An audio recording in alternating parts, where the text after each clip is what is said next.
para poder describir a esta nueva generación. Repetimos, es un término muy conocido. Sí. Generación de cristal.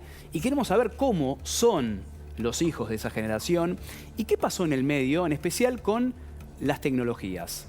¿Afectaron las nuevas tecnologías? ¿Los hicieron más individualistas, menos solidarios, menos preocupados por el entorno, más encerrados en sí mismos? Vamos a hablarlo con Horacio Llobet, experto en nuevas tecnologías. Buen día, ¿cómo te va? Gracias por atendernos. Queremos entender cómo afecta, cuál es el factor de las redes sociales, el celular, las nuevas tecnologías en esta generación de cristal. Hola Pablo, hola equipo, ¿cómo andan? Muy buenos días. Muy buenos días. Antes que nada, bueno, muchas gracias por la invitación. Sí, tenemos que entender, Pablo, hacías una muy buena introducción. Primero, para que la gente tenga un poco el contexto y se entienda qué es la generación de cristal, porque pareciera como que hablábamos de gente floja, y la verdad que no tiene nada que ver con ser flojo o no flojo, sino también cómo viene la historia de las generaciones durante el tiempo, ¿no? La primera generación que se empezó a hablar es la generación de los baby boomers, ¿sí? Que son las generaciones de aquellos que nacieron después de la Segunda Guerra Mundial, nuestros abuelos, donde los estamentos eran trabajar, tener una casa, tener un hijo, como bien marcado, ¿no? La mujer se quedaba en la casa, el hombre que proveía. Después esa generación tuvo los hijos que son la generación X, que nacieron, son aquellas personas que tienen arriba de 40 años, y es una generación que vino en un mundo laboral donde era altamente competitivo, donde era llegar lo más rápido al puesto, a ascender dentro de la carrera, el tener, ser socio en un buffet de abogados lo más pronto, el tener un auto, el happy hours, que era nos vamos después del trabajo los mismos y seguíamos conversando con un trago, pero seguíamos conversando del trabajo. Y después viene la generación de los millennials, ¿no? Que es una generación que viene mucho más desprendida de estas culturas y que son generaciones que disfrutan más el camino que el destino final. Exactamente. Esta generación de cristal, que vienen un poco formada por toda esta historia de estas generaciones, muchos de nosotros mismos somos un poco culpables de esto. ¿Por qué? Porque le quisimos dar a nuestros hijos todo lo que nos faltó durante mucho tiempo a nosotros. Entonces, en querer darle todo esto, le dimos una sobreprotección que no les ayudamos a tolerar la frustración, no les enseñamos cómo manejar las diferencias en las emociones. El trabajo dejó de ser el fin en sí mismo y fue un medio. Y si hoy estoy y mañana no estoy, bueno, buscaré otro trabajo. Y la gente empezó a disfrutar mucho más de ese camino. Me parece que hay una ruptura dentro de la cultura del trabajo y donde se están chocando estas generaciones bajo el mismo techo. Porque a veces vas a una empresa y tenés la generación baby boomer, Claro, la generación X, los millennials, y esta generación de cristal que tiene una connotación distinta de la vida, ¿no? Cuando se hace este disparo de la periodista que dice, bueno, porque se le murió el gato, no vine a trabajar. Y hoy un animal pasó a ser tan importante como una persona, claro. e incluso en alguna familia es mucho más importante que un ser humano, y a veces uno lo toma como, bueno, listo, ¿cómo no vas a venir a trabajar? Y me parece que hoy hay una cultura del trabajo distinta que tenemos que empezar a entender, Pablo, cómo abordarla. Es una nueva configuración, muchos autores lo llaman en vez de posmodernidad, modernidad líquida, citándolo a Bauman en este caso, donde todo es más líquido, más instantáneo, más efímero. Cambió la generación, los intereses, lo decías recién, dentro de una misma organización, una empresa, son diferentes. Cada uno aspira hacia metas distintas, disímiles, pero ¿cómo conviven dentro de una misma organización, un mismo trabajo, esos diferentes aspectos? ¿Cómo se hace para que concilien y que quizás no haya una crítica o una mirada despectiva hacia las nuevas generaciones?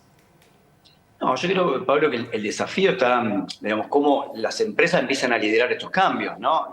Hace 3 años atrás era impensado que vos vayas a una entrevista de trabajo y te planteen cuál va a ser el modelo de contrato, ¿no? Como uno decía, el contrato, venís a trabajar todos los días, de lunes a viernes a la oficina. Hoy te preguntan ya antes de ingresar a trabajar en la primera entrevista, ¿cómo es el formato híbrido? ¿Cuántos días debería trabajar físicamente y cuántos voy a poder trabajar virtualmente? ¿O Eso cuántos era días de impensado. vacaciones tengo asignados ya? La primera ¿Cuántos días pregunta. tengo asignados de vacaciones y demás? Hoy hay un modelo de trabajo distinto donde la gente incluso se puede ir de vacaciones y decirle al jefe, ¿me puedo quedar 15 días más y trabajo de manera remota? Y de paso, cuando termino de trabajar, salgo, recorro, disfruto. Bueno, hay una remodelación dentro del mundo del trabajo muy distinta que tenemos que empezar a liderarlas con este cambio. Y me parece que hoy el liderazgo tiene que estar en las organizaciones, en cómo liderar a esta nueva generación, donde los intereses y las motivaciones que tienen con el trabajo son extremadamente distintas a las que nos movilizaban seguramente a nosotros en varios años atrás. Horacio, como decís, un poco el rasgo saliente, ¿no?, de esta generación de cristal es justamente la dificultad de afrontar las frustraciones. Ahora, yendo quizá a algún rasgo positivo, ¿qué podríamos destacar de esta generación? Sobre todo en lo que es el ámbito laboral, el mercado laboral. Mira, muy buena la pregunta.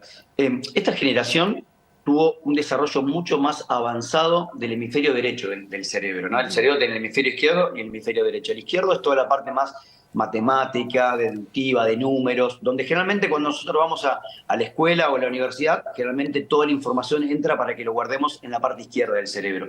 La parte derecha del cerebro, que tiene que ver con las emociones, con los colores, con la pasión, con el amor, con la creatividad, es la que desarrolló mucho más esta generación, por lo cual desde ese lado puedo aportar muchísimo. Y en un mundo donde los robots, la inteligencia artificial pareciera que lo hacen todo, esta parte desarrollada del ser humano va a ser algo que va a ser preponderante y competitivo dentro del mundo del trabajo, por lo cual creo que cómo aprovechamos de esta generación todo este desarrollo que le puede agregar mucho valor a las organizaciones. Horacio, ¿la pandemia del coronavirus contribuyó a que esta generación se expresara más? ¿Hablara más? Sí, ¿Dijera más? Absolutamente, digamos. Hoy creo que después de la pandemia, digamos, rompió absolutamente todo. El país vecino, Chile, es el segundo país después de Turquía con mayor problema de salud mental post-pandemia. Y no es un tema que se hable normalmente. Entonces, ¿cómo hoy controlar y manejar las emociones y el control de las frustraciones en un mundo, como bien decía, una sociedad tan líquida, donde todos vivimos una inmediatez de que si mandás un WhatsApp y ya viste que tiene los 2 tildes azul, ¿por qué no me contestó? Ya pensé que te estás gosteando, que te están gosteando, ¿no? Exactamente, exactamente. Te digo, ¿cómo empezar a controlar después de la pandemia? Todo esto y principalmente el control de las emociones creo que va a ser el gran dilema del futuro laboral. Digo, lo que se habla hoy muy fuerte que la inteligencia artificial va a ser, digamos, lo que va a mover el mundo, va a ser, digamos, la mayor generación de futuro empleo en el mundo en los próximos años, pero la inteligencia emocional va a ser lo que nos va a destacar cuando más vamos a ser más efectivos, ¿no?, como seres humanos. Creo que ahí es donde vamos a tener que trabajar muchísimo. ¿Puede suceder, Horacio, la situación inversa, que frente a este contexto algún ámbito laboral, alguna empresa busque a la generación pasada que en términos de edad ya quedarían viejos para el mercado laboral, pero viendo las condiciones de la nueva generación sean más óptimos para algunas organizaciones? Frente a la crisis, la oportunidad, digo.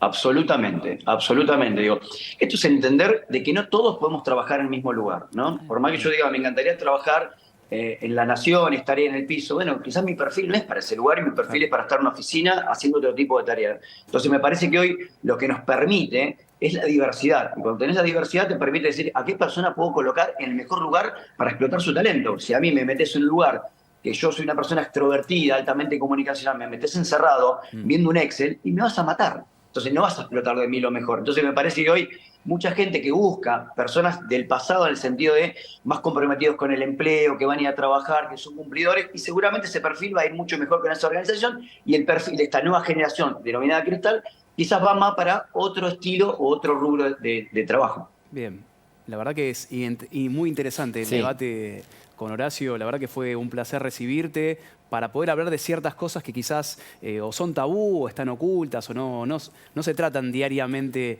en los medios de comunicación. También ver que hay otras realidades y otras potencialidades para otras generaciones. Horacio, un placer haberte recibido. Muchas gracias, que tengan lindo día. Muchísimas gracias.